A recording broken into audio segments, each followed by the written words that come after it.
Hello and welcome to the last of the lectures in this week, wherein we have predominantly and exclusively discussed fuzzy implications under this course titled Approximate Reasoning Using Fuzzy Set Theory, a course offered over the NPTEL platform. So far in this week, we have seen a generalization of classical implication to the setting of fuzzy set theory. We have had some geometric perspectives of these operations in terms of the 3D plots. We also listed down some desirable properties that we expect a fuzzy implication to possess. Finally, we have discussed at length at least two different ways of constructing fuzzy implications. One from other fuzzy logic connectives, and the second one from simple unary functions from 0, 1 to R plus. In this lecture, let's look at the basic fuzzy logic connectives that we have dealt with so far, that of T-norms, triangular norms, fuzzy implications, and negations. An interesting question could be, are they related in some way? Does there exist any relationship between them? Now, this is the question that we would like to explore in this lecture from an analytic and an algebraic perspective. Towards this end, let's look at classical logic connectives and the relationships and the construction that we could have on them.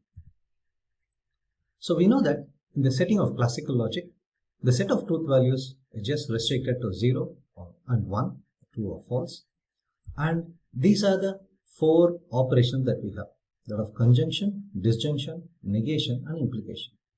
If one were to ask, from these four operations, can we extract a few of these operations as the minimal set of operations? That means with a fewer than these four operations, will we be able to obtain the other operations? In fact, it can be easily seen this is true. For example, if you take the negation and disjunction, we could easily obtain the conjunction and the implication. How so? Let's look at it. So now we are considering the pair of operations negation and disjunction, and what we need to define is the conjunction and implication from this. Clearly, because in the classical logic setting the negation is involutive, we know that disjunction and conjunction are related to one another by the duality. So this could be written as negation A or negation B. Now, when it comes to A implies B, we know from the previous lectures that one of the inspirations or motivations for us to come up with the SN implication is the material implication, which is given as follows: negation A or B. So that means from negation and disjunction, we are able to obtain the other two operations. What if we take negation and conjunction? Well, the properties due to the duality between conjunction and disjunction ensure that given a negation and conjunction, we can still obtain a disjunction and the implication. So disjunction comes out because of duality. And now we already know that once you have a disjunction, A implies B can be written in terms of the disjunction, but we could also write it purely in terms of the negation and conjunction. Note that what we need is negation A or B. We have A or B here, so we need to put a negation here. So negation of negation A or negation and negation B. But we know that by the negation being involutive, this essentially is nothing but negation A and negation B. Negation of A and negation B. Which means, once again, this set forms a minimal set. In fact, with negation, if you take the implication, once again this forms a minimal set. For instance, we know that A implies B can be written as negation A or B. So using this formula, you could get A disjunction B as instead of negation, take it as negation A implies P. So the moment you have disjunction and a negation, we know how to obtain the corresponding conjunction. Now, people are not happy with this. They went further and asked this question: is the implication operation alone sufficient? So now that we know that with a negation, if you club any other binary operation, that of conjunction, disjunction or implication, we actually could obtain the other two operations. Let's start with just only the implication. So it means that if we could somehow get negation from implication, then we are done. But then that is immediate. If you have implication, A implies 0, if we take that, we know that this gives us the negation. Remember from the classical truth table, what we have is, for negation, 0 is 1 and 1 is 0. And when you look at implication, 1 implies 0 is 0 and 0 implies 0 is 1. This is something that we have seen so far when we discussed the case of fuzzy implications also. That's how we have defined the natural negation. So which means that we can obtain the other binary logic operations just from implication. Not just binary, also the unary operation of negation. So that is how important implication is in the classical logic setting. The last few minutes should have also shown you that there are relationships among these four classical logic operations. Well, let's move ahead. So if you take the classical logic operations and the set of truth values 0 and 1, these have always been studied along different aspects and perspectives. They have discussed the logical aspects of this set with these operations, of course the algebraic aspects, and also the application aspects where they can be utilized. We know that logic is very much used in reasoning, and they formed the backbone of earlier expert systems and decision-making systems. Now, when you move to the fuzzy logic connectives, let's look at how these connectives are studied. Note that from the classical logic setting, we move to the fuzzy logic setting, but by first expanding the set of truth values, by defining a fuzzy negation, a generalization of the classical negation, and one particular generalization of conjunction, basic one, is that of a T-norm. The disjunction was generalized to a T-conorm and the implication to a fuzzy implication. So in this setting, how have these operations been studied? Of course, their logical aspects have been studied, the algebraic aspects have been studied, the applicational aspects have been studied. However, in this case, we also have on the underlying set of 0, 1 a topology available for us, which meant that we could also study the analytical aspects of these operations.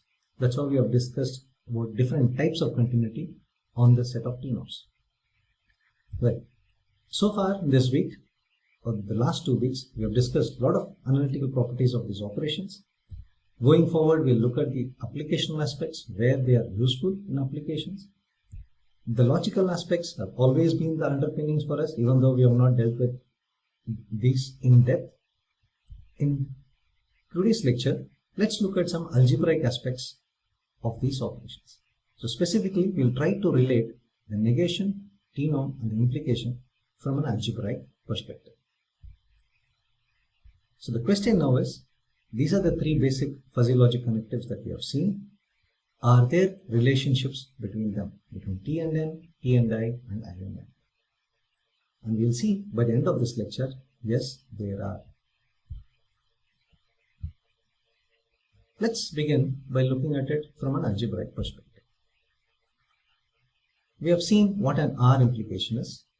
Given a T-norm, if you define this function it, denoted as it, as supremum of all those t such that t of xt is less than or equal to y, we know that such a function is a fuzzy implication. This is what we call an R implication. Now, in the literature, there is a very special kind of lattice called the residuated lattice. What is it? It consists of a set L, and 4 binary operations, that of join, meet, the star operation and the implication operation, or the arrow operation as they call it in that setting, and 2 constants 0 and 1. These are elements coming from L. We call it a residuated lattice if the following properties are true. Firstly, L with this join and meet and these 2 constants 0 and 1 should be a bounded lattice. We know what a bounded lattice is, so this is what I expect on this structure. And L along with the binary operation star and the element, special element 1 should be an ordered commutative monoid with identity 1. Well, we understand what is commutativity. Star is symmetry. We understand what is monoid. It is an associative operation, binary operation, and also has the as an identity. It's an integral monoid if the identity also happens to be the top element. And here we have an order. So order comes from the lattice underneath. And this operation star should be compatible with the order. That means it should respect the order. Monotonic increasing with respect to the order that we have. Finally, the star operation, the arrow operation, they should form an adjoint pair on L. What does it mean? They should satisfy the following property. It is called the residuation property, and that is why we have shortened it and given this the tag RP for this. What does it say? Whenever P star Q is less than or equal to R, they should imply P implies R or P arrow R is greater than or equal to Q. And conversely, whenever P arrow R is greater than or equal to Q, P star Q should be less than or equal to R. Now, this is how a residuated lattice is defined. Now, the interesting question is, we also have lots of these operations, and we can ask the question, is it possible to take these operations and make a residuated lattice out of them? Is there a residuated lattice lurking somewhere? Now, for us, the set of values that the domain for us is the 0, 1 interval. So let's take L to be 0, 1. And let's ask, and the moment we take 0, 1 to be the set, we already have the usual ordering, the total ordering on that, which means the join and meet are there, and immediately the least element is 0 and the top element is 1, and so we have a bounded lattice. The question is, how should the star and the arrow operation be defined? We already know that if you consider a T-norm on the 0, 1 interval, we know it's an ordered commutative integral monoid. That means it's a monoid where the identity is also the top element, which is 1 here. So now the question is, what should be considered for the arrow operation? That means if you take a T, does there exist an implication I such that the pair T, I satisfies the residuated property? Where do we go in search of this I? Question is, why not look at R-implication?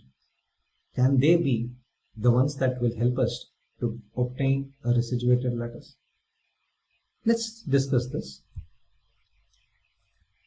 Now, recall the definition of an R-implication. Supremum of all those T such that T of xt is less than or equal to Y. Now, if you are given an X and Y, let's fix them and look at this set AXY.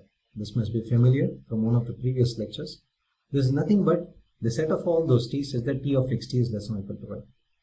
Immediately it is clear, then IT of XY is nothing but supremum of AXY. Now, we have also seen, due to the monotonicity of the T-norm T, AXY is always an interval. In fact, it will look like either closed interval 0T or closed 0 and open T. So either this T may belong or may not belong, which is essentially the supremum value of this interval, and the IT of XY assumes that value. So now the question that we are going to ask is, does the pair T, IT, where IT is the R implication, satisfy RP? This essentially means we need to discuss this equation. So instead of using the infix notation, we have just started to use the prefix notation. So T for star and IT for the arrow operation. So this is what we want to ask. T of PQ less than or equal to R if and only IT of PR greater than or equal to Q. Now let's look at this particular equation. P of PQ less than or equal to R. Does it, first of all, does it imply IT of P comma R is greater than or equal to Q? So note that if you fix P and R, APR is nothing but set of all those T in 0, 1 such that T of P comma T is less than or equal to Q. Now, we are given T of P comma Q is less than or equal to R. This immediately implies that Q belongs to APR. Now, what it means is Q is less than or equal to supremum of APR, which is actually equal to IT of P comma R. So, from here we get that whenever T of P comma Q is less than or equal to R, Q is in fact less than IT of P comma R. So this implication is in fact true. Now what about the reverse implication? Let's look at some examples here. We know the Weber implication is an R implication, which is obtained from the drastic T-NOC TD. Now, towards helping us, look at this formula and then let's consider some values for P, Q and R. Let's take P to be 0.9 and Q to be 1 and R to be 0.8. Now let's look at what is I Weber of P comma R. This is I Weber of 0.9 comma 0.8. Now we know that only along when x is equal to 1, because of the neutrality property, it takes the value y, or everywhere else it is 1. Which means I Weber of 0.9 comma 0.8 is actually equal to 1, which is greater than or equal to Q. So that means what we are looking at now is we want to see if this implication is in fact valid. So now we have seen that for the Weber implication, the antecedent part, so to say, is true. So now we need to verify whether the consequent is true. Now, that means TB of P comma Q, is it less than or equal to R? This is the question we are asking. Now, TB of 0.9 comma 1, because Q is 1 and P is 0.9. We know that for any T-NOC, 1 is the neutral element, which means this is 0.9. Now we are asking the question, is this less than or equal to R, which is 0.8? We see that this is not true. That means there exists T-norms and the corresponding R implications IP for which the converse or the reverse implication is not true. Now you might suspect maybe because it is the smallest T-norm, it's not even border continuous, and perhaps that is why this is happening. So let's consider an example of a border continuous T-norm, which is what we have seen earlier, and the corresponding R implication obtained from it. Now, for this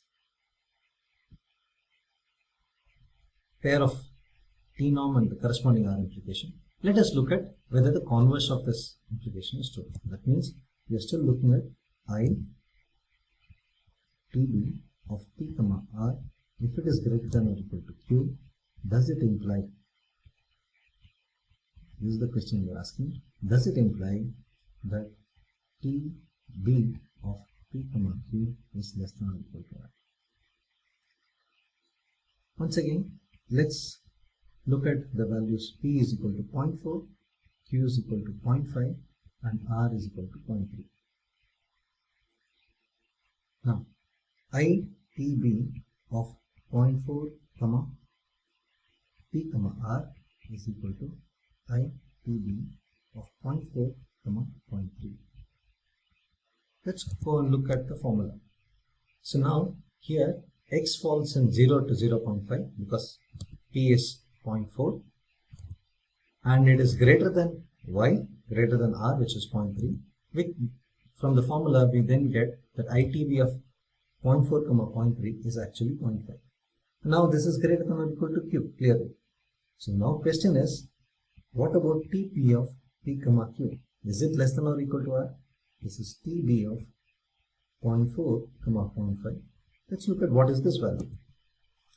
Remember, it is 0 on the open 0.5 square and minimum rest of the places. Now what we have is 0.4 comma 0.5, which means it's not in this open square, and hence this has to be minimum.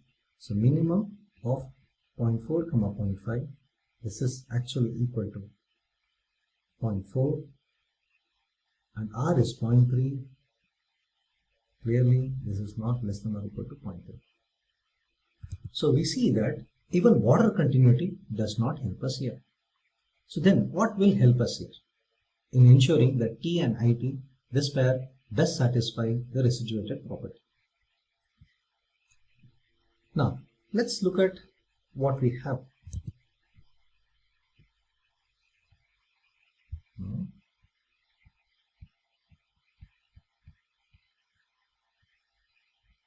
This is what we need to prove.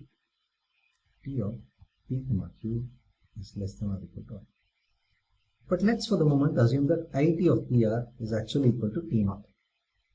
So that means T0 is greater than or equal to Q. Now this is given to us for some triple PR and Q. We need to show the right answer.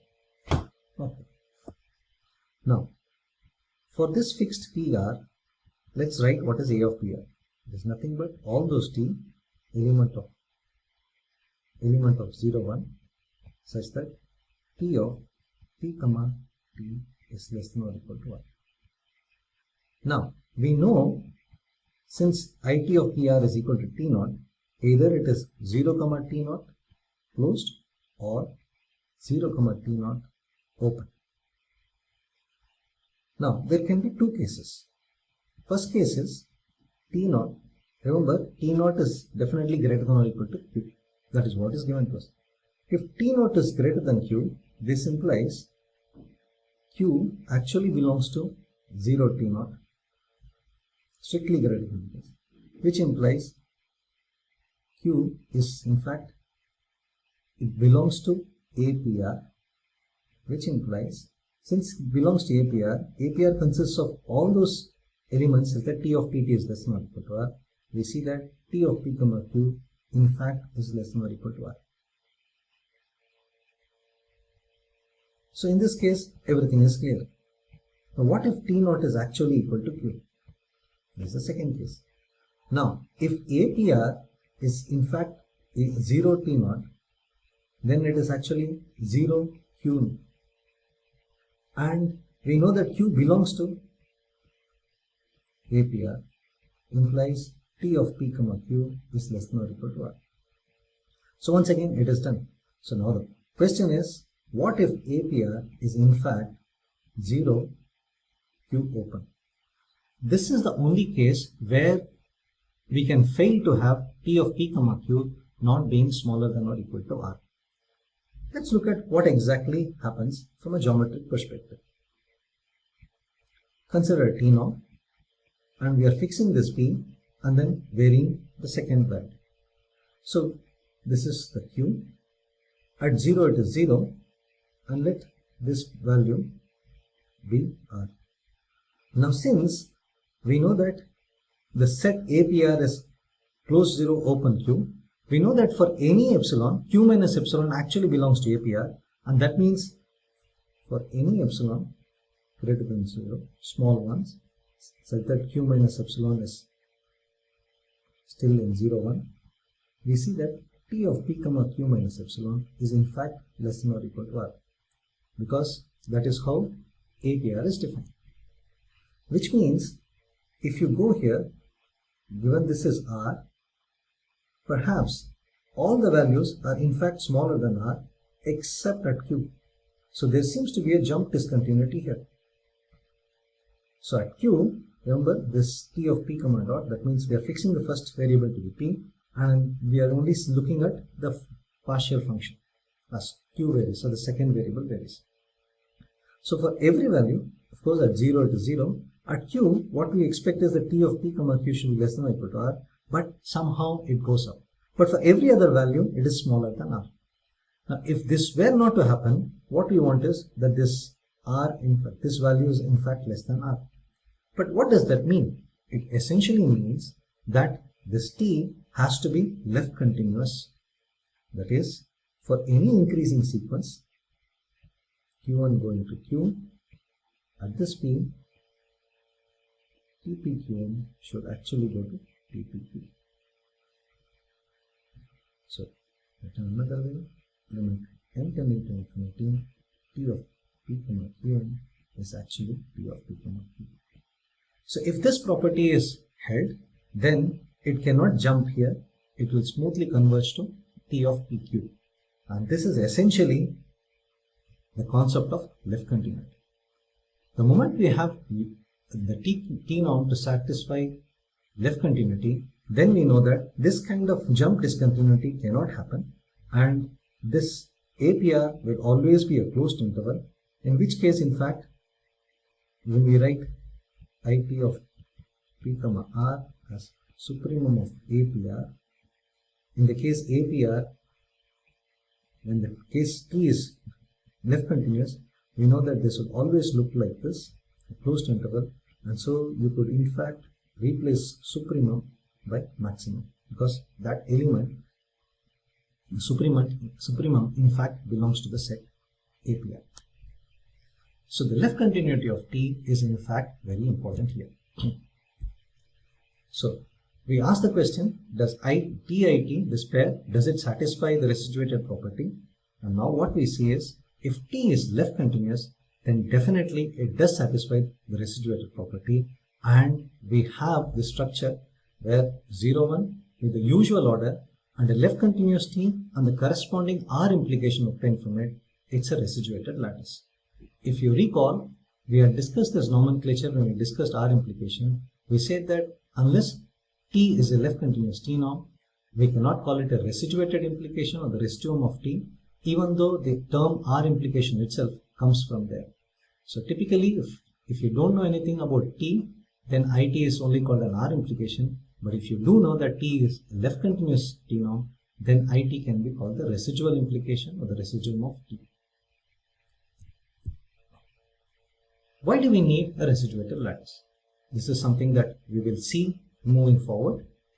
It has a myriad of properties. For example, look at this. P implies Q is always greater than or equal to Q. P star P implies Q is less than or equal to Q. And P implies P star Q is greater than or equal to Q. These are some of the properties that we will be making use of later on when we discuss some desirable properties of fuzzy inference systems. And most importantly, what is called the law of importation. We'll discuss this a little later, which says that with respect to star and implication, if you're looking at residuated lattice, P star Q implies R is actually equal to P implies Q implies R. Now, how do these help? In many ways, but quickly let's look at that. If you put 0 here, we see that P star P implies 0 is actually equal to 0. Now, recall P implies 0 is nothing but a negation that you can obtain from P, and star is some kind of a conjunction, some kind, not necessarily the meat of the lattice. So what you have is P star negation P is 0. If you recall, this is one of the properties that you need to be able to define a complemented lattice. So this is something that is available to you. This also goes under the name of the law of contradiction in set theory or in logic. We will have another occasion to speak a lot more about this. Now look at the exchange principle. What is the exchange principle? So written in terms of arrow.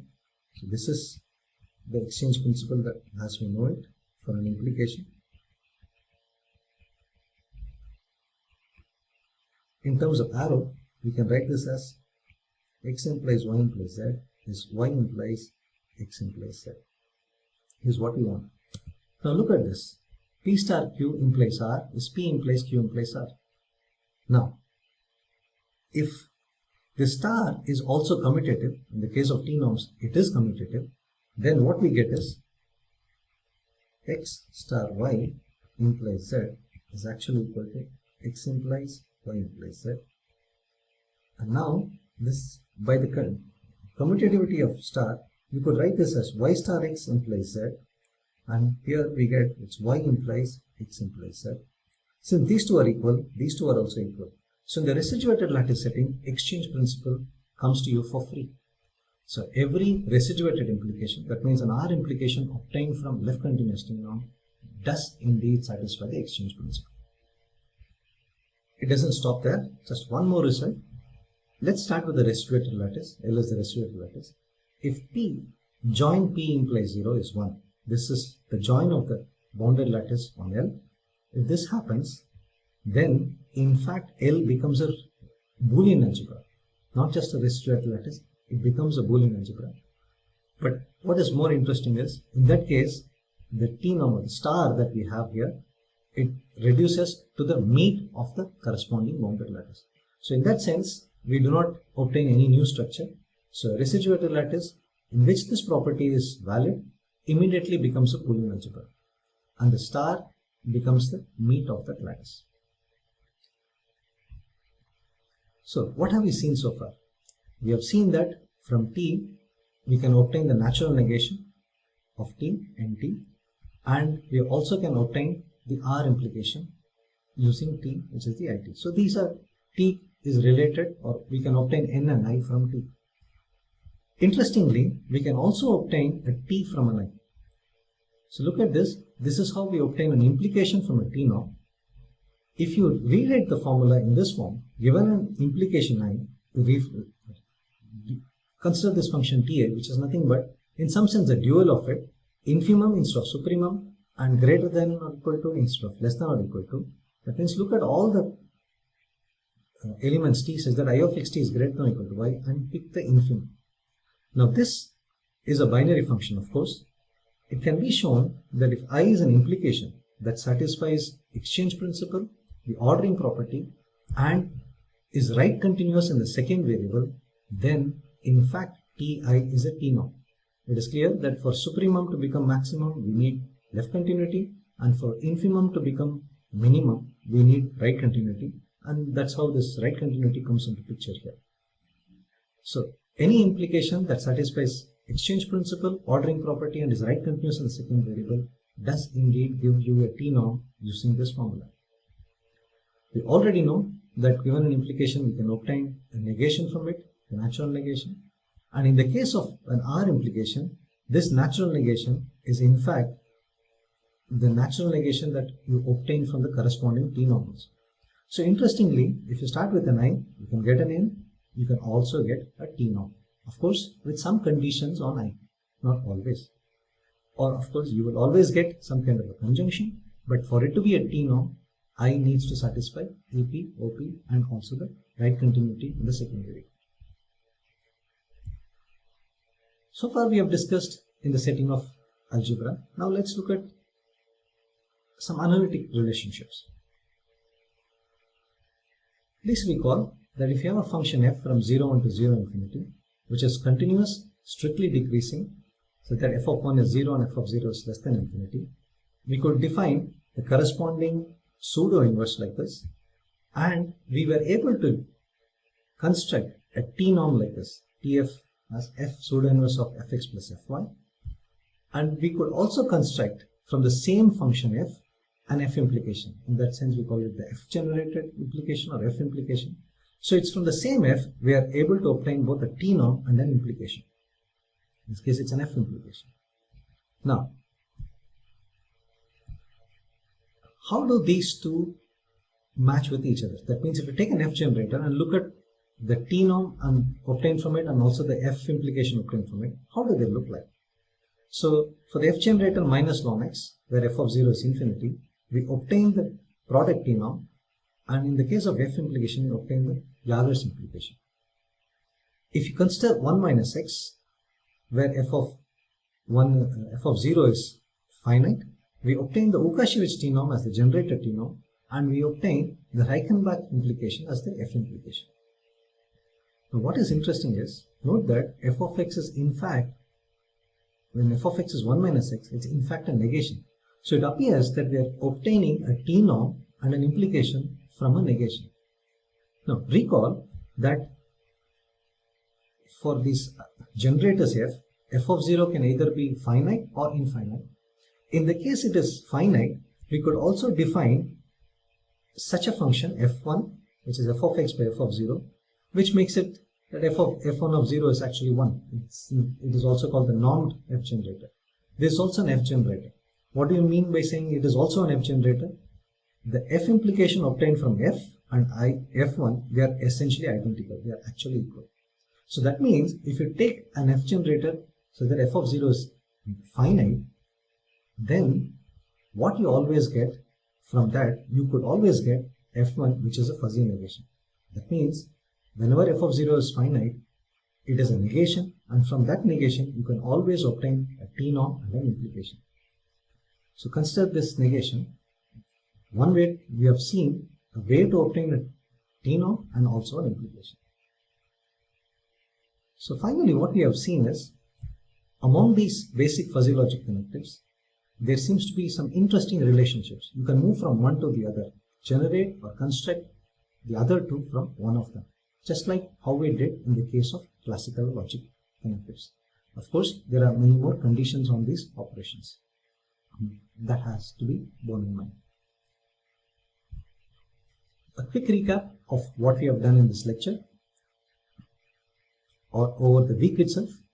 We have once again been very careful in picking the properties that we would want in the definition of a fuzzy implication.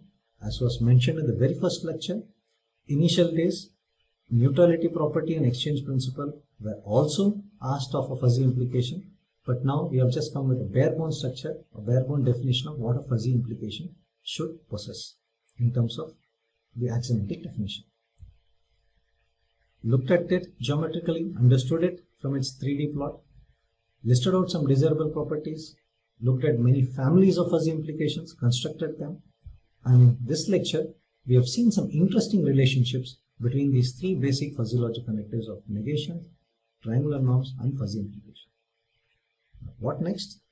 In the next week we will discuss at length fuzzy relations, the different types, special types of fuzzy relations, and how they are useful, compositions, and perhaps a peek into fuzzy relational equations also. Just a peek, but we will do fuzzy relational equations at length, in depth, later on when we discuss interpolativity of fuzzy relational effects. A good source for the topics that we have covered in this lecture, especially about residuated lattices and the different properties that they possess, is this book by Professors Novak, Perfilieva, and Mochko. Of course, some related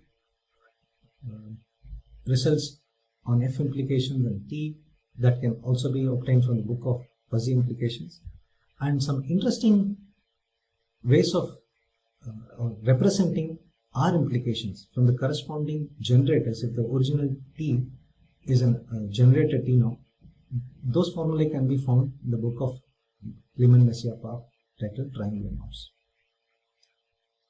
Glad that you could join us in this lecture. I am looking forward to seeing you again in the next lecture, which is week 5, discussing fuzzy relations in depth. Thank you once again.